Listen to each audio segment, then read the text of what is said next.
In the summer of 1991, the town of Bathgate in Scotland welcomed some new arrivals. Carol Jarvis and her 3 children settled into the community almost immediately. But the father, 41-year-old Harry Jarvis, was not the loving family man that he tried to portray. From the minute he met Carol, he was determined that she was going to be a possession. He didn't treat her well, he treated her dreadfully. In a twisted plot to end the marriage, Jarvis began drugging Carol and moved a new lover into the family's garden shed. That the shed was basically just that. A very small, very basic shed. Dirty, damp. Apart from a cover or a duvet, and I think there were maybe a couple of pillows, there was nothing else. When his children began to suspect something was wrong, Jarvis claimed their mother had travelled over 60 miles away to Dundee. But in reality, Jarvis had murdered Carol and hidden her body under the floorboards. When the police looked in that place, very sadly, they discovered the partially decomposed remains of what appeared to be a female person. Harry Jarvis had proved himself to be one of the world's most evil killers.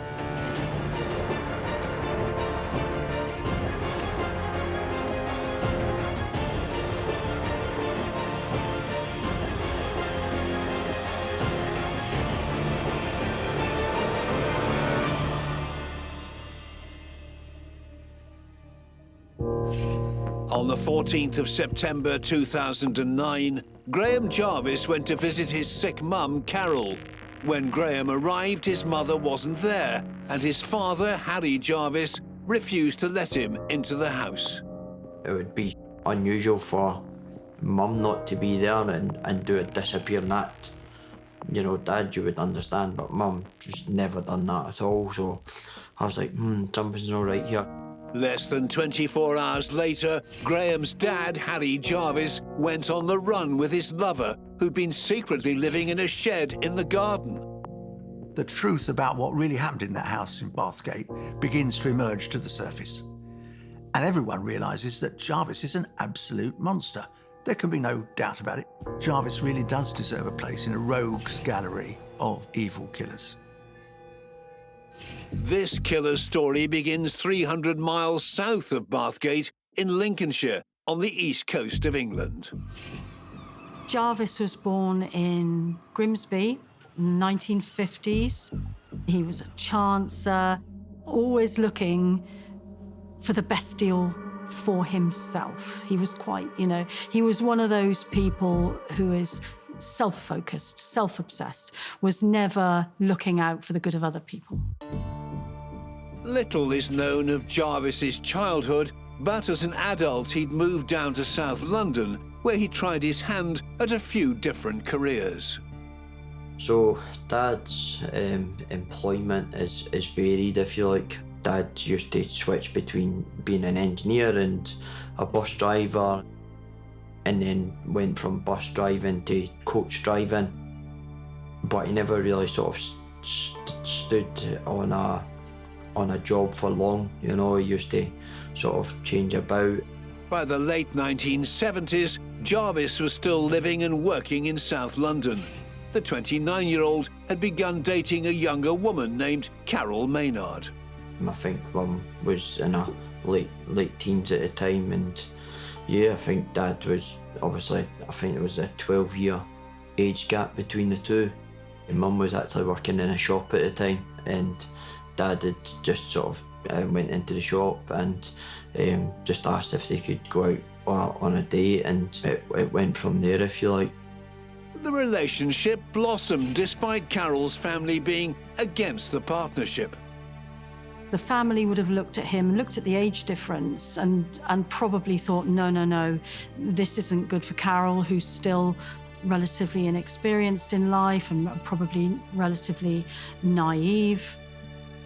In 1982, Carol married Jarvis and they went on to have 4 children together. The couple decided to move over 400 miles away from London, something their eldest son Graham remembers well.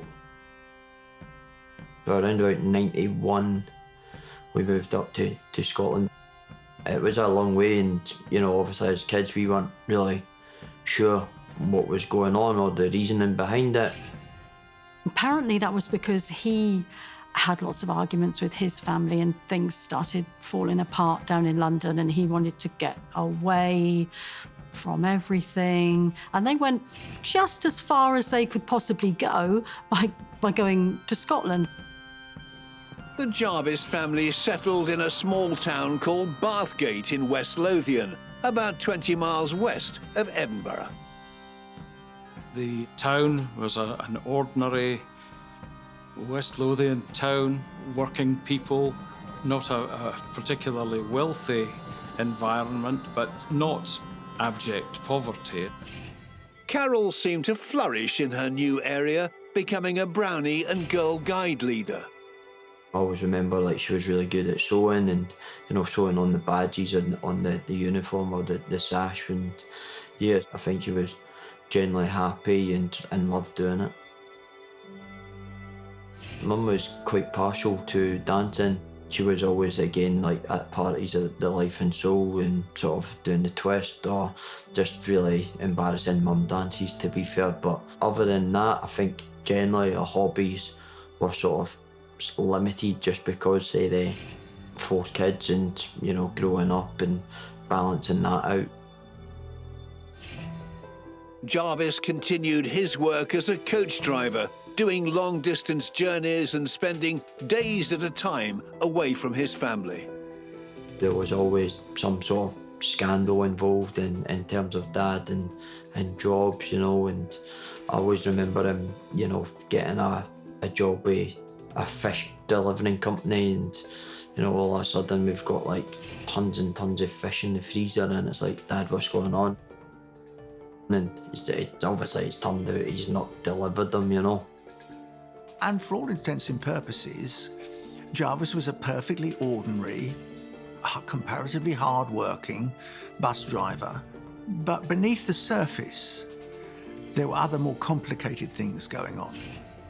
Jarvis had amassed a number of criminal convictions over the years for dishonesty offences. Jarvis was a petty thief, an embezzler, a fraudster. And in that period of their marriage and Carol's giving birth to the children and looking after them, he goes to prison on a number of occasions. He was always getting into scrapes in criminality. He didn't seem to be particularly grounded. He was, moving around and changing jobs. He wasn't a particularly stable person. While transient Jarvis engaged in questionable behaviour, Carol was holding the family together. If anybody was to sort of put a label on Mum, it would be, loyal and definitely family-driven. She would put the family before herself and, especially the 4 kids. Harry Jarvis and Carol's relationship was tumultuous by the time they were living in Scotland. But Carol did her best to shield her children from the reality of the situation. Carol was besotted with him. She would gloss over his faults and she would hide quite a lot from their children. But the kids were aware that something wasn't right with their dad's behaviour. They never knew what to expect from Jarvis, as his moods were unpredictable. Growing up, seeing Dad, it was almost a bit of an enigma. You weren't sure what you would get with Dad. One day he would be, fantastic, and he used to do everything for you.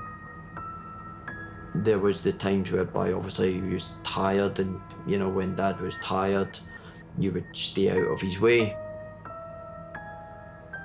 And then there would be other times whereby you would be like, "Where's Dad?" And nobody would know where he was, and he would be away for a few weeks. Harry Jarvis would often disappear for long periods of time, with the family unsure about where he'd gone or when he'd be back. I guess one of the most important times, whereby I look back now, was my birthday. I think it was I was 12 or 13 at the time, and Dad wasn't there, and we didn't know where he was. again, it just sort of resonates in terms of, you know what, sometimes he was there, sometimes he was fantastic, and other times you just didn't know what you were going to get. It was, you know, Jekyll and Hyde. By the mid-1990s, 45-year-old Harry Jarvis was living in Bathgate, Scotland, with his wife Carol and their 4 children. He was living a double life, but what was he hiding from his family? Sometimes it would be for a few days, sometimes it would be for a couple of weeks, sometimes it would be for longer, and he would just disappear. And he would just return to the family home as if it hadn't happened at all. When he did come back, it would almost be like a heated discussion as to, you know, what's happened. But despite the arguments and uncertainty of where he'd been, Jarvis always won Carol back around. He disappeared for months and months and months at a time and would come back and, you know, wheedle his way back in with her again, profess his undying love for her. He would make excuses that, you know, it was the alcohol that caused him to disappear, when the reality was that he would meet people and sponge off them until their money ran out and then go back to Carol. And she always took him back, always. While Jarvis was away from his wife, he was spending time with other women. Harry Jarvis was somebody who was capable of going off and doing whatever he wanted to do at any given time. And it was clear that he had embarked on other relationships. He was clearly somebody who was capable of cheating on his wife. As well as infidelity, Harry Jarvis also had a problem with alcohol, which had a further detrimental effect on his family life. He did like a drink, and you kind of knew, and you would stay out his road. Quite a lot of the family's resources ended up being spent across the counter of the off sales or the public house. Carol was, you know, forced to give him lots of money quite often, and, you know, she would have to give him her money just, you know, to make him stay, keep him happy. She herself firmly believed that marriage was for life and that women would forgive their husbands for anything. And Harry took advantage of that and took advantage of her kind nature, her loving nature. These incidents surrounding money and alcohol left lasting memories for their children. A lot of the arguments stemmed through money when we were growing up, in terms of, you know, Dad maybe spending it on alcohol and cigarettes rather than food and stuff. Yeah, it was difficult. With Jarvis unable to hold down a job for long and going missing for months at a time, it was Carol who made sure the children were looked after. Mum always made sure that we had food on the table, we always had clothes. So I think, you know, definitely a heart of gold rather than a pot of gold in our purse, if you like. Yeah, we never went without. It came as a blow to the family when Carol's health suddenly started to decline and doctors tried to establish what was wrong with her. Mum started to get ill round about 96, so what was she, 34, 35 at the time. I just remember her being really lethargic and sore muscles all the time, and they couldn't really figure it out for a good number of years. The major problem was what was described as fibromyalgia. She seems to have been rendered very weak, and as a consequence of her weakness, she took to bed. We used to see her sort of lying down more, maybe not being able to do as much physically. Mentally, it was tough on her, and, you know, I guess that didn't really help, obviously, with the whole Dad situation and disappearing, and yeah, it was difficult. With Carol's health condition having such an effect on her ability to look after herself, Harry Jarvis was forced to give up work permanently and become a full-time carer for his wife. So I think Dad, I don't know if it was by choice that he gave it up, work, to look after Mum. Mum did get quite upset about, you know, not being able to do stuff for herself. Because of her conditions, Carol was entitled to receive financial support.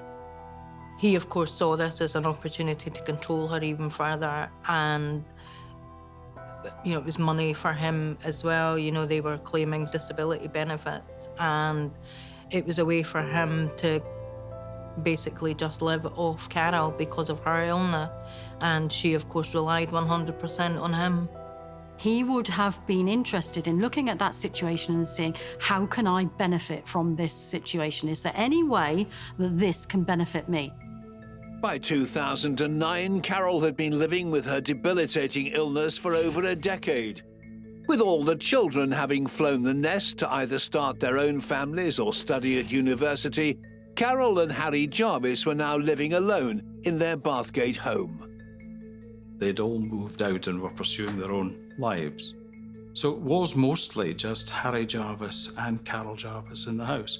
And Harry would attend to Carol. He would assist her to use the toilet and would bring her food, and perhaps most significantly, he would attend to her medication. And much of the medical attention that was given to her was in relation to her pain relief. Carol relied on her seemingly caring husband for round-the-clock care, but in reality, Jarvis was still up to his old tricks. Harry Jarvis would from time to time just drop out of the picture altogether and would go off on missions of his own. And when that happened, the children would have to give up whatever they were doing themselves and go and look after their mum. We used to sort of, you know, speak to each other as siblings and say, like, do you know what, like, you know, Dad's disappeared again. The Jarvis children soon noticed something wasn't quite right. When their dad was home and giving their mum her medication, Carol would be in bed sleeping most of the day. But it was a different story when they were in charge of giving her her tablets. She immediately sort of got better, or she was up and about and looking for Dad, whereas if Dad was there, she'd probably be sleeping, if that makes sense. It was almost like an improvement that you could physically see when you were there caring for her. And it was a question which the children had as to why she always seemed to be worse whilst in his care than in theirs. The siblings knew there was something not right, but they were too scared of their dad to question him about it. I think at the time, although we suspected it and we used to talk, I don't think anybody was kind of brave enough to challenge him, and we just accepted it for what it was. In 2009, Harry Jarvis did another disappearing act. None of his family knew where he'd been, but this time he didn't return alone. He went on one of his walkabouts and returned to Bathgate with Rita. Now, Rita is an interesting character. She was adopted by a really quite wealthy businessman who had a company which made pastry.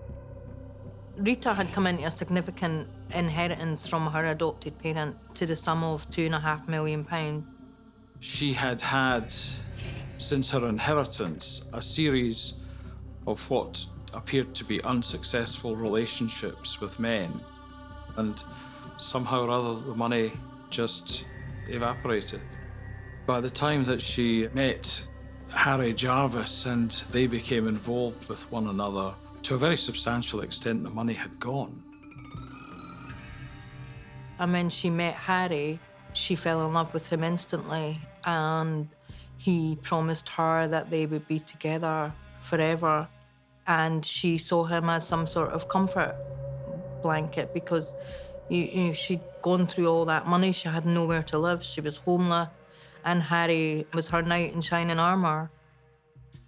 I think that possibly Jarvis saw her and thought, haha, this is somebody who either may have some money squirreled away or may be up for another inheritance with this family that she was involved in. So he locked onto her. Knowing that 54-year-old Rita Hayster might already have spent her inheritance didn't stop Jarvis from fantasizing. He was obsessed with riches and, you know, having lots of wealth. And Rita was perfect for him because, you know, he deliberately blanked out that she had squandered her money. He had pound signs, you know, in his eyes, and that, as far as he was concerned, Rita would have more money, millions, more than he could ever dream of. So he thinks, well, this really is a meal ticket into a new world. And at one point, he even brags to the barmaid in his local pub that he's going to bleed Rita dry. Jarvis had brought Rita into his life, but he couldn't bring her into his home, as his chronically ill wife, Carol, was still there. And it ended up in this absolutely ludicrous situation where Rita was living in Jarvis's shed at the bottom of the garden. Literally all that was in there was some kind of awful, filthy mattress she was sleeping on. The shed was basically just that. A very small, very basic shed, dirty, damp. There was a plastic bucket in the corner, presumably for her comfort during the night. But apart from a cover or a duvet, and I think there were maybe a couple of pillows that were in the shed, there was nothing else. So Rita was basically kept in the shed while Harry Jarvis was living in the house with his ailing wife. But there was the promise that if we go through this short amount of pain, once Carol's out of the picture, we've got the house, we've got everything. This is what they were both working towards. In an attempt to speed up proceedings, Harry Jarvis had begun sedating his wife. So Carol was seemingly oblivious to the fact that another woman was living at the end of the garden. He had started to overdose Carol with some of the medication that she had, and that was certainly having an impact. If she was aware that there was a woman living in his shed just right outside her bedroom window, she never said and never gave any indication to anybody that she was aware of that. Carol may not have known, but the neighbours had started talking about the unusual living arrangements on their street. Tittle-tattle local gossip told us that, you know, neighbours knew there was a woman living in the garden. It seemed a bit of a tall tale at the start, you know, it's not something that, you know, you would expect to hear. But Jarvis and Rita didn't seem to mind the locals knowing about them. He would walk around town with her and, you know, openly affectionate. Rita was said to have giggled like a schoolgirl around Jarvis, and the two of them, you know, quite openly flaunted their relationship. Harry Jarvis was living a double life, a carer to his sick wife and a lover to a woman who was living in his garden shed. Jarvis knew he needed to end it with either Carol or Rita. But who would he choose? And how would he get out of the love triangle forever? Kimberly moved up to uni. I had already moved out, Kev had moved out, Susan had moved out, so there was the opportunity for Dad to do that, whereas I think if one of us was still at home, then that wouldn't have been an option for him. But the children still visited their mum on a regular basis and were often around Bathgate. On the 11th of September 2009, Graham Jarvis bumped into his dad. I'd seen Dad and he was a bit dazed, you know, and I always remember thinking, I wonder what was up with him. And he'd done his usual, you know, do you have a couple of pounds? And I was like, no, I don't have change, because I knew, again, he would just spend it on drinks and cigarette, you know. From my point of view, I thought, do you know what, I'm not doing it anymore. On that occasion, Harry Jarvis wasn't in town alone. At the time, Graham didn't know who Rita was or her involvement with his father. I remember physically seeing Rita a couple of steps behind him, and she had a suitcase. And I never really said anything about it. I sort of asked, you know, where's Mum? And he said, oh, she's in the house sleeping. I was like, all right. The weekend passed and Graham Jarvis had planned to visit his mum on the Monday evening, like he did every week. But earlier in the day, Graham called his brother, Kevin. He's like, I went round to the house earlier, and Mum wasn't there. And I says, what do you mean?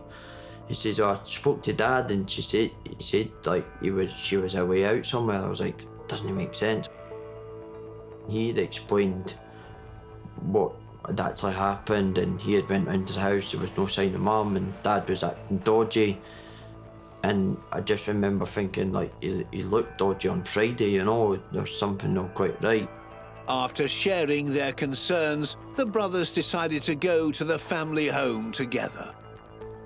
We went to Bathgate and sort of knocked on the door at first, and Dad came outside and he wouldn't let us into the house, and we said, like, Dad, what's going on? Like, where's Mum? He was like, oh, we plan on moving up to Dundee, so she's up in Dundee looking for a house and she'll be back tomorrow.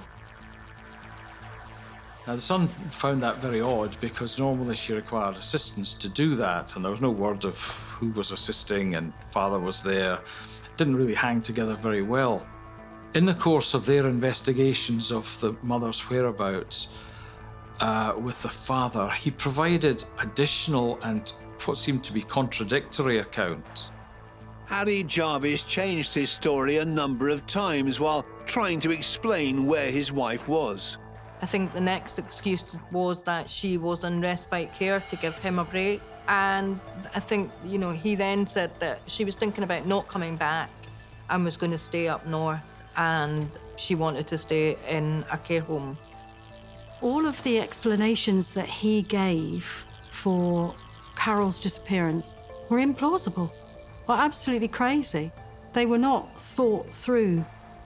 With the story about Carol not adding up and Harry Jarvis refusing to let his children into the house, Graham made the difficult decision to call the police.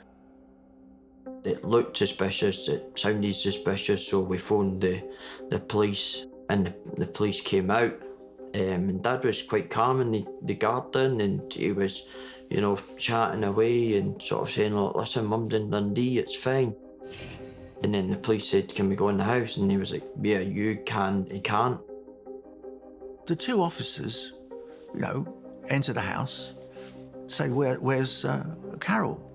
And they search it, and they find Rita hiding under the bed. It almost defies belief, but it gets even funnier. Jarvis then says to the officers, oh, that's my wife, Carol. However, another officer who had dealt with Jarvis several times and had met Carol because of a domestic call that she'd been called out to at the house, knew instantly that the woman under the bed wasn't Carol Jarvis. The Jarvis children were only now becoming aware of their father's involvement with Rita. They were now even surer that something was wrong with their mum. What ultimately is frustrating as it was, the police basically said to us, listen, because your mum's an adult, we'll have to wait 24 hours. There's not much we can do. Sort of go home, and we were like, that's rubbish. We weren't sure what was going on, you know. So you just presume that she's missing and you need to get to the bottom of it. After an agonizing night of concern for her children, the following day the police officially recorded Carol Jarvis as a missing person. I went down to the police station to report a missing, and one of the police officers said, like, we'll go round to the house and we'll try and look for belongings or presume any clues, right? Graham went to the house with the officer and started to look for any clues as to where Carol may have gone. One of the first things they saw at the property was Carol's purse. Mum doesn't go anywhere without her purse, so, you know, there's something definitely wrong now. The discovery of Carol's purse meant the search for the missing 47-year-old was immediately stepped up. It had been just over 1 week since Graham Jarvis had last seen his mum. So they sent forensics and scenes of crimes officers and specialist search officers to look at the property and the garden to see if it would give any clue as to Carol's whereabouts. The police did carry out a search, and that included a search of a cellar. The cellar below the living room in the house, which was accessed from a hatch in the living room. When the police looked in that place, very sadly, they discovered the partially decomposed remains of what appeared to be a female person.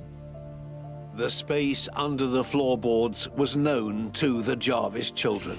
And it was almost like a cupboard door. You opened it, you would go down. And certainly, as kids, we used to go down there. Used to play like hide and seek down there and stuff like that. Yeah, it was quite a big space. The police had to let the Jarvis children know that a body had been found at their parents' home.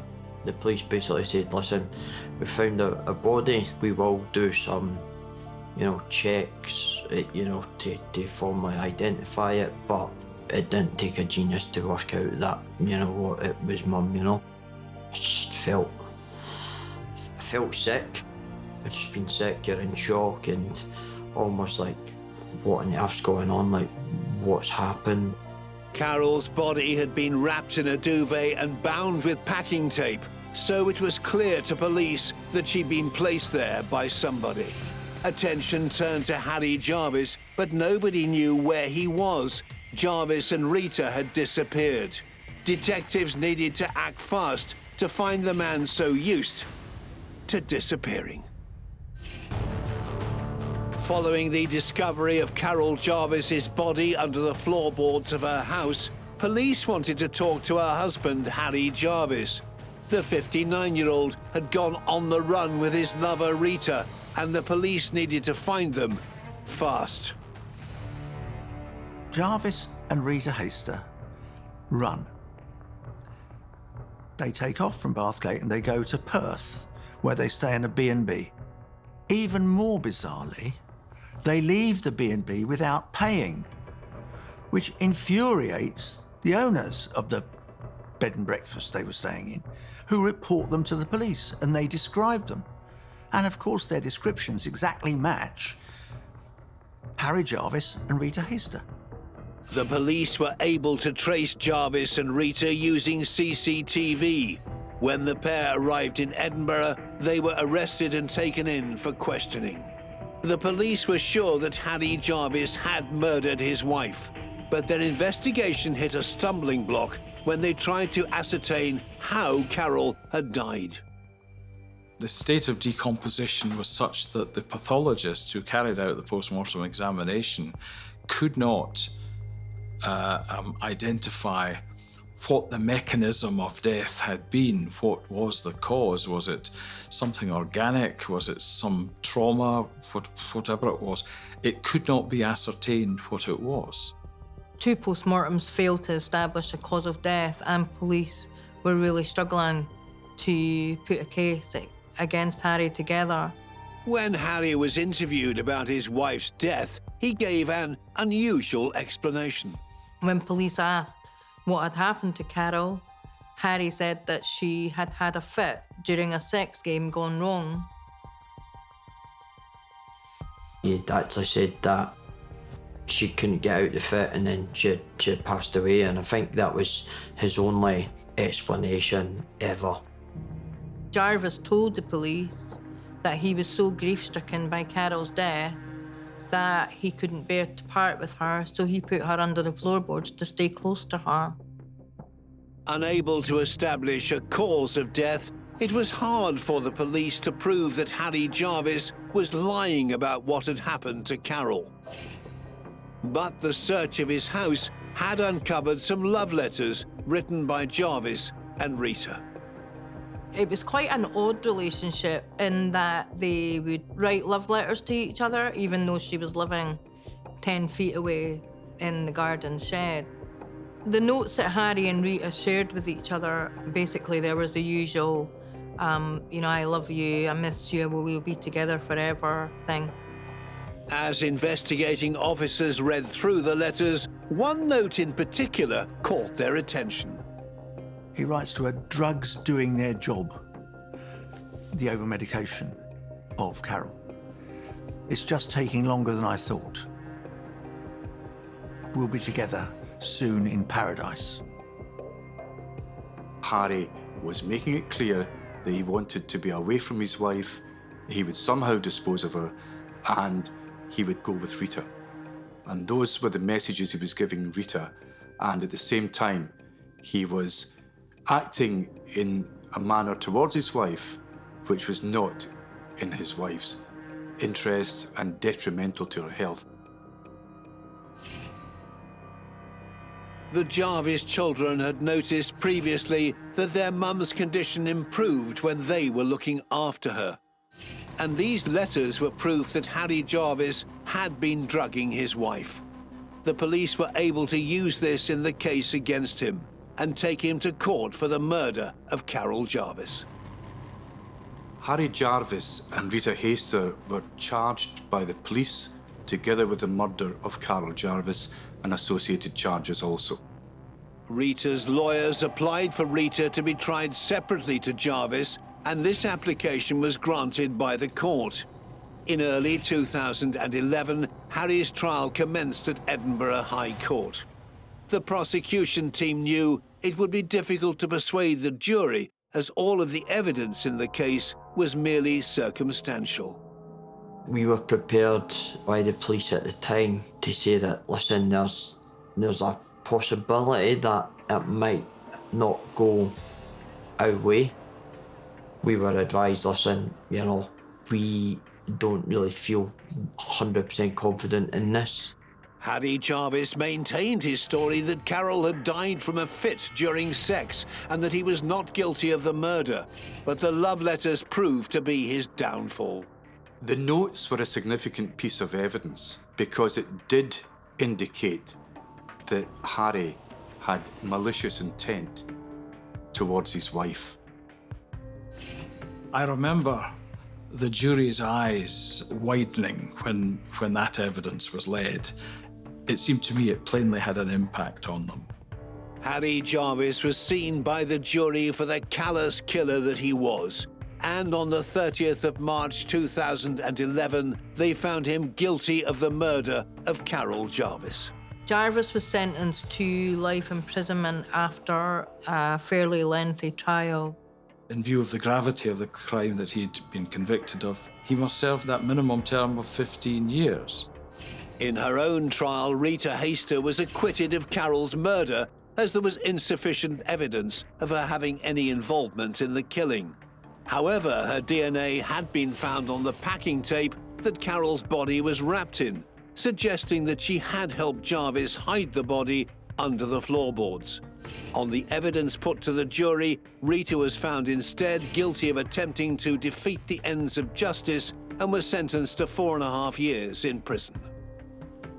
Harry Jarvis was the main perpetrator, in fact the sole perpetrator of the murder, but that Rita had become embroiled with him and that Jarvis's manipulation had got her into that situation. He was the one person who really was in charge of what was going on. Harry Jarvis was sent to Addywell prison, just 5.5 miles from the home he shared with Carol and their children. For their kids, the verdict was bittersweet. They gave the guilty verdict, so we were kind of delighted. And I guess, the after that, you then start to sort of have the sort of feeling of, he's still our dad, if you like, and again, it's that mixed emotions, if you like. Whereby you're on a high, but then you're thinking to yourself, do you know what, like, he's still dad, so it's difficult. On the 20th of April 2017, 6 years into his life sentence, Harry Jarvis reported pains in his chest to prison staff. He collapsed in his cell, and attempts to resuscitate him proved to be fruitless. It was like 12:30, I went and got the kids from school. As I came round the corner, I clocked the police car sitting there, and just something inside me was like, I know why they're there. They got out of the car. I just said, please tell me he's dead, and then that was it. The children of that marriage between Harry and Carol Jarvis were in the most awful situation. They had such a dilemma of trust, they had a dilemma of loyalty, because their mum had gone and their dad had possibly been responsible for that. But he was still their dad. For Graham, the pain of his mother's murder still affects him. Yeah, I can remember it like it was yesterday, like down to the second. I'll always, drive past the house and have a wee look, or I'll sit there for 5 minutes. I always think to myself, somebody's going to one day come out and go, who are you? Because you keep appearing in your car and sitting there. And I think it doesn't get any easier. By lying about the murder, Harry Jarvis left his children with questions that will never be answered. I think the frustrating thing is we'll never know as well, to what happened. But Harry Jarvis was somebody who acted for the sole benefit, really, of Harry Jarvis. He was a person, clearly, who thought only of himself. He has achieved nothing except killing an innocent, vulnerable wife who'd borne him 4 children and loyally stood by him despite the womanising, despite the drinking, despite him disappearing, despite him stealing the disability allowance and the carer's allowance. If there is a word for Jarvis beyond monster, I would say it was despicable. His motivation for everything throughout his life was money, from his, fraudulent crimes, deception.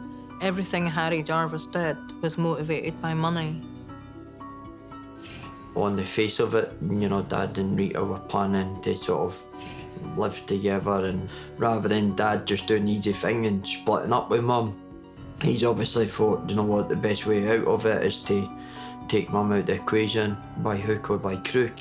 I know they say breaking's up's hard to do and stuff, but surely there's an easier way out than sort of killing somebody.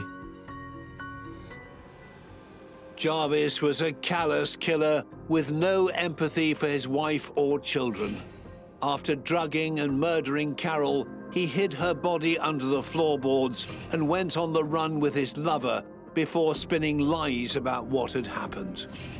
A selfish and narcissistic manipulator, Harry Jarvis will be remembered as one of the world's most evil killers.